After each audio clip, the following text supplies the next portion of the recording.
Point 4. The sense of collective belonging. Nationalism spreads when people begin to believe that they are all part of the same nation, when they discover some unity that binds them together. But how did the nation become a reality in the minds of people? How did people belonging to different communities, regions, or language group develop a sense of collective belonging? This sense of collective belonging came partly through the experience of united struggles, but there was also a variety of cultural process through which nationalism captured people's imagination. History and fiction, folklore and songs, popular prints and symbols all played a part in the making of nationalism. The identity of the nation, as you know, see chapter 1, is most often symbolized in a figure of image. This helps create an image with which people can identify the nation. It was in the 20th century, with the growth of nationalism, that the identity of India came to be visually associated with the image of Bharat Mata. The image was first created by Bankim Chandra Chattopadhyay. In the 1870s, he wrote Vande Mataram as a hymn to the motherland. Later, it was included in his novel Anand Mat and widely sung during the Swadeshi movement in Bengal. Moved by the Swadeshi movement, Abindranath Tagore painted his famous image of Bharat Ma. See figure 12. In this painting, Bharat Mata is portrayed as an ascetic figure. She is calm, composed, divine, and spiritual. In subsequent years, the image of Bharat Mata acquired many different forms as it circulated in popular prints and was painted by different artists. Devotion to this mother figure came to be seen as evidence of one's nationalism. Ideas of nationalism also developed through a movement to revive Indian folklore. In late 19th century India, nationalism began recording folk tales sung by bards and they toured villages to gather folk songs and legends. These tales, they believed, gave a true picture of traditional culture that had been corrupted and damaged by outside forces.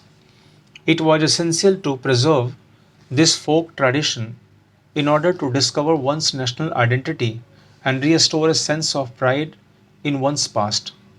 In Bengal, Rabindranath Tagore himself began collecting ballads, nursery rhymes, and myths and led the movement for folk revival.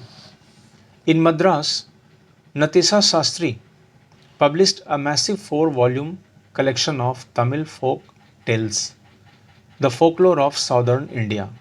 He believed that folklore was national literature. It was the most trustworthy manifestation of people's real thoughts and characteristics. As the national movement developed, nationalist leaders became more and more aware of such icons and symbols in unifying people and inspiring in them a feeling of nationalism. During the Swadeshi movement in Bengal, a tricolor flag, red, green, and yellow, was designed. It had 8 lotuses representing 8 provinces of British India and a crescent moon representing Hindus and Muslims.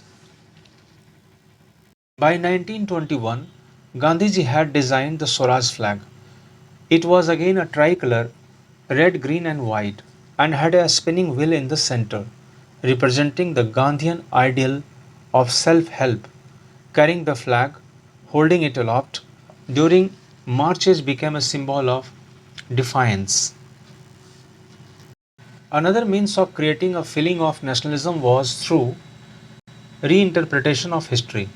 By the end of the 19th century, many Indians began feeling that to instill a sense of pride in the nation, Indian history had to be thought about differently. The British saw Indians as backward and primitive, incapable of governing themselves. In response, Indians began looking into the past to discover India's great achievements. They wrote about the glorious developments in ancient times when art and architecture, science and mathematics, religion and culture, law and philosophy, crafts and trade had flourished. This glorious time, in their view, was followed by a history of decline. When India was colonized, these nationalist histories urged the readers to take pride in India's great achievements in the past and a struggle to change the miserable conditions of life under British rule. These efforts to unify people were not without problems. When the past being glorified was Hindu, when the images celebrated were drawn from Hindu iconography, then people of other communities felt left out. Conclusions. A growing anger against the colonial government was thus bringing together various groups and classes of Indians into a common struggle for freedom in the first half of the 20th century.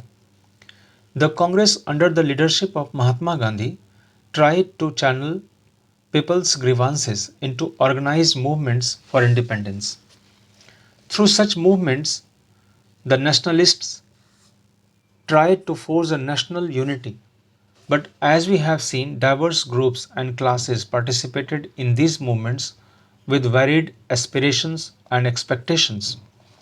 As their grievances were wide ranging, freedom from colonial rule also meant different things to different people. The Congress continuously attempted to resolve differences and ensure that the demands of one group did not alienate another. This is precisely why the unity within the movement often broke down.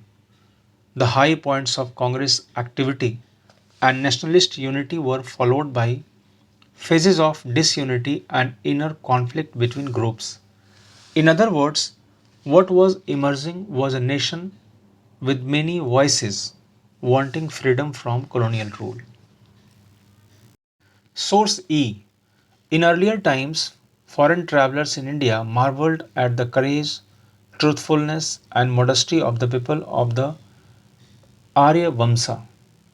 Now they remark mainly on the absence of those qualities.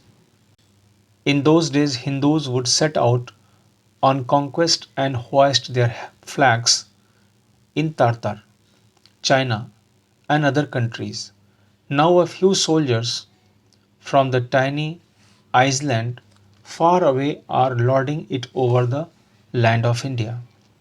Tarini Charan Chattopadhyay, Bharatvarshar Itihas, The History of Bharatvarsh, Volume 1, 1858.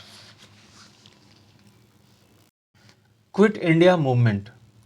The failure of the Cripps mission and the effects of World War II created widespread discontentment in India. This led Gandhiji to launch a movement calling for complete withdrawal of the British from India.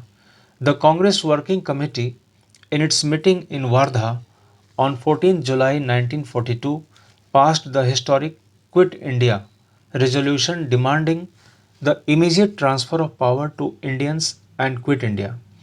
On 8 August 1942 in Bombay, the All India Congress Committee endorsed the resolution which called for a non-violent mass struggle on the widest possible scale throughout the country.